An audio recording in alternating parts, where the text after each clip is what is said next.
Hello friends, आप सभी का आपके अपने यूट्यूब चैनल बीपीएससी टीचर प्रशांत में हार्दिक स्वागत है।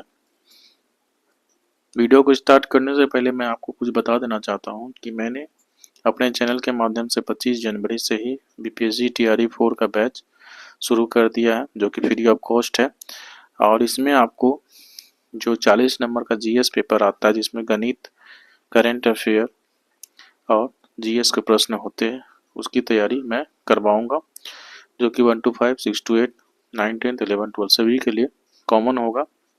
बस लेवल थोड़ा सा बढ़ता चला जाएगा। मैंने बेसिक टू एडवांस बैच शुरू किया है, जो कि आपको जिनको कोई भी जानकारी नहीं है वो भी आसानी से समझ सकते हैं, और जिनको जानकारी है वो एडवांस लेवल में फिर अपने आप को नंबर अधिक से अधिक बढ़ा सकेंगे। ये साइंस का दूसरा वीडियो है। इसके पहले मैंने एक वीडियो और बनाया था, जिसमें पहला और दूसरा चैप्टर है। इसमें आपको 3, 4, 5 तीन चैप्टर एक ही वीडियो में बता रहा हूँ। शुरुआत मैं जो है हिस्ट्री से कर रहा हूँ, जो कि बिहार बोर्ड के 6 के बुक से है। फिर 6, 7, 8 करवाऊंगा। उसके बाद विज्ञान भी 6, 7, 8 जो बिहार बोर्ड का ही रहेगा। उसके बाद आपका विज्ञान में 9, 10 चलेगा। और बात करें हिस्ट्री के बाद मैं ज्योग्राफी पढ़ाऊँगा, और आप लोग का जैसा डिमांड होगा कि मैथ में कौन कौन सा चैप्टर पढ़ाना, उसके अनुसार आपको तैयारी करवाऊँगा। मैंने आप लोगों की सुविधा के लिए एक व्हाट्सएप ग्रुप भी बना दिया, जो कि टीआरई 4 के ही नाम से है, जिसमें अभी 100 लोग जुड़ चुके हैं। आप लोग जो भी नए व्यूअर है वो इस वीडियो के डिस्क्रिप्शन बॉक्स में उसका लिंक डाला हुआ रहेगा। आप उसको लिंक पे जाकर उससे ऐड हो सकते हैं, ताकि हम लोग आपस में कम्युनिकेट कर सके और जो भी डाउट है उसका सॉल्यूशन निकाल पाए। चलिए वीडियो स्टार्ट करते हैं। सबसे पहला प्रश्न है कि नेचुरल फाइबर किसे कहते हैं। तो वैसे फाइबर या तंतु जो कि पौधों या जंतुओं से प्राप्त होते हैं, उसको प्राकृतिक तंतु या नेचुरल फाइबर कहते हैं। जैसे कि आप लोग को पता है कि सूत, जिसको कॉटन कहते हैं, वो पौधा से प्राप्त होता है। रेशम जो है, रेशम के कीट से प्राप्त होता है। जूट जो है वो भी पौधा से प्राप्त होता है। और ऊन जो है जानवर से प्राप्त होता है, भेड़ से भी प्राप्त होता है। कुछ ऊन जो है आपके खरगोश से भी प्राप्त होते हैं। उसके बाद मानव निर्मित या कृत्रिम तंतु, जिसको आर्टिफिशियल फाइबर कहते हैं या मैन मेड फाइबर कहते हैं, उनके उदाहरण क्या क्या है। तो पॉलिस्टर, नायलॉन, एक्रिलिक, ये सब जो है आपके आर्टिफिशियल फाइबर है, जिसको कि लैब में तैयार किया गया है। उसके बाद है कपास पौधे का कौन सा भाग होता है। वो फूल होता है। पटसन, जिसको जूट भी कहते हैं या गोल्डन फाइबर भी कहा जाता है, ये पौधे के किस भाग से प्राप्त होता है। तो ये तना होता है। उसको काट के जो है पानी में सड़ने के लिए छोड़ दिया जाता है। उसके बाद वो फिर निकलता है, तो उसका तना के पार्ट का ही जूट तैयार होता है। फिर चूंकि हम लोग बीपीएससी टीआरई के एग्जाम की तैयारी कर रहे हैं, तो बिहार से रिलेटेड क्वेश्चन पूछा ही जाएगा। तो बिहार में किस किस जिले में जूट की खेती होती है, अधिक होती है। तो सबसे पहले है कटिहार, फिर मधेपुरा, फिर सहरसा, फिर खगड़िया, फिर सुपौल और दरभंगा। ये सब जितने भी जिले हैं, इसमें अधिक खेती होती है जूट का। कताई, जिसको कि स्पिनिंग कहते हैं, वो क्या है। जो तंतुओं से धागा बनाने की प्रक्रिया को कताई कहते हैं। ये आपके चरखे पे भी किए जा सकते हैं, और आप जो है अलग अलग मशीन आ चुका है। तो फाइबर से जो थ्रेड तैयार करने की प्रक्रिया है वही स्पिनिंग है। ये आपका 3 चैप्टर समाप्त हुए। अब चैप्टर 4 है विभिन्न प्रकार के पदार्थ। तो इसमें पहला प्रश्न है कि सैचुरेटेड सॉल्यूशन किसे कहते हैं। तो किसी निश्चित ताप पर यदि किसी निश्चित मात्रा में पानी या किसी भी पदार्थ में किसी चीज को घोलना है, तो उसकी जो अधिकतम सीमा होगी वह उसकी विलेयता या घुलनशीलता कहलाती है। और यह घोल जो है संतृप्त घोल कहते हैं। मान लीजिए कि आपको 1 गिलास पानी दिया गया, तो उसमें उसका टेम्परेचर अगर 20 डिग्री सेल्सियस है, तो उसमें आप 4-5 जो चम्मच चीनी घोल पाएंगे आराम से। उसके बाद जब घोलेंगे तो घुलना बंद हो जाता है। तो जब उसमें चीनी घुलना बंद हो जाए, तो उसी समय ये संतृप्त घोल या सैचुरेटेड सॉल्यूशन कहा जाएगा। लेकिन जैसे ही आप उसको गर्म करेंगे पानी को तो वो घुलना फिर से चालू हो जाता है। तो तापमान जब स्थिर रखते हैं तो सैचुरेटेड सॉल्यूशन आपको मिलेगा। टेम्परेचर चेंज कीजिएगा तो वो उसका घुलनशीलता पर प्रभाव पड़ता है।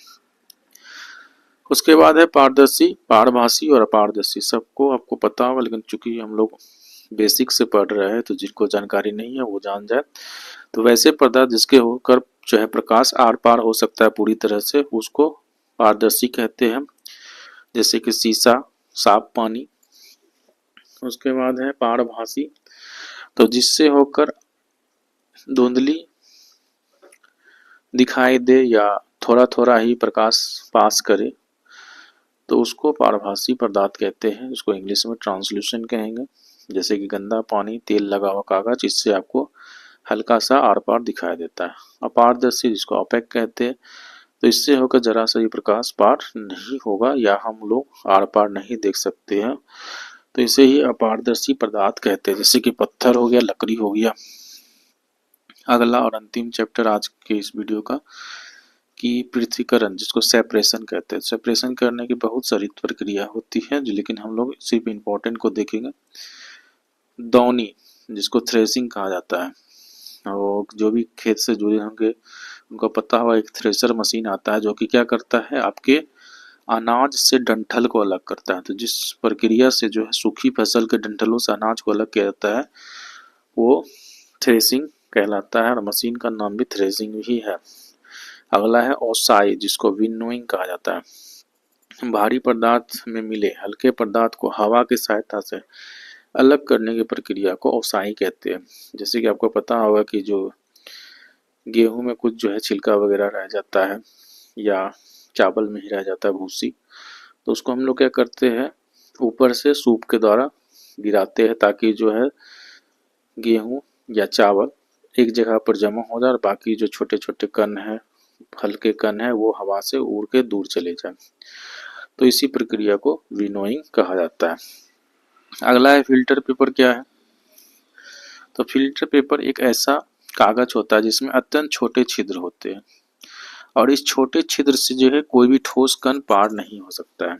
फिल्टर पेपर जो है एक तरह से छन्ना होता है जो कि बहुत ही छोटे महीन छिद्र उसमें होने के कारण कोई भी सॉलिड मटेरियल उससे पार नहीं जा सकता है।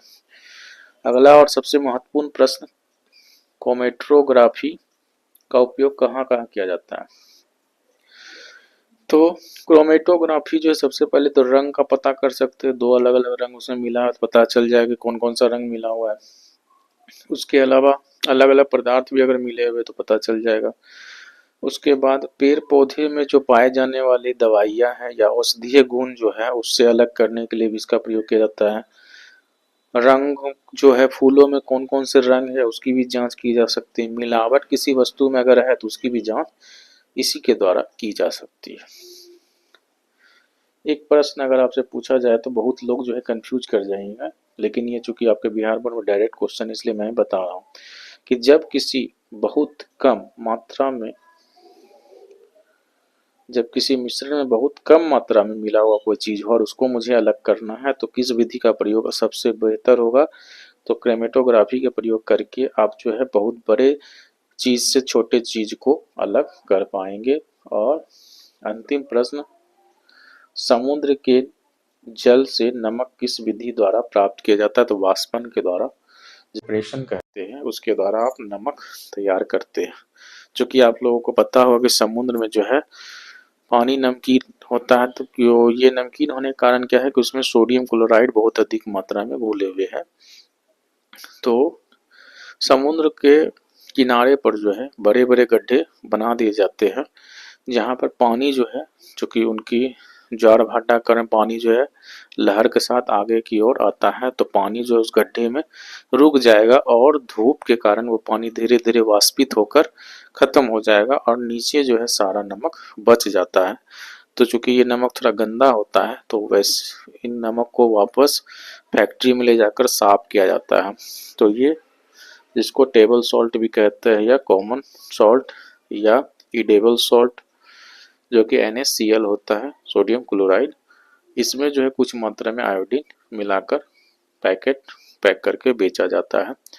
आयोडीन इसलिए मिलाया जाता है क्योंकि हम लोग को जो है इससे ग्वाइटर बीमारी, जिसको घेंघा रोग होता है, वो ना हो। आजकल जितना भी नमक आता है सब में आयोडीन मिला हुआ रहता है। पहले भलो जो है अलग अलग टाइप का होता था, जिसके कारण नमक के दाम अलग अलग होते थे, लेकिन अब सबका कॉमन लगभग दाम हो गया है, क्योंकि ऑलरेडी सभी में, चूँकि सरकार का ही ये मापदंड है कि सभी लोग अपने नमक में आयोडीन मिलाएंगे। आपको मैंने बहुत ही आसान तरीके से सारे प्रश्न समझाने की कोशिश किया। उम्मीद करता हूँ कि आपको समझ भी आ गए होंगे। फिर भी अगर कोई दिक्कत हो तो मुझे आप कमेंट कीजिएगा, मैं आपका रिप्लाई दूंगा। मैं आगे भी अपने चैनल पर इसी तरह के वीडियो पर डे अपलोड करता रहूँगा, और डेली रात में मैं लाइव भी आता हूँ, ताकि आप लोगों को अगर कोई दिक्कत हो तो मुझसे डायरेक्ट पूछ सके और मैं आपका रिप्लाई दे पाऊँ। अगर हमारा ये वीडियो आपको पसंद आया हो तो लाइक करके दोस्तों में शेयर कर देंगे, और हमारे चैनल पर अगर नए हैं तो चैनल को सब्सक्राइब करके बेल आइकन को दबा देंगे, ताकि हमारे आने वाले नेक्स्ट वीडियो का नोटिफिकेशन आपको मिल सके। वीडियो को अंत तक देखने के लिए धन्यवाद। जय हिंद, जय भारत।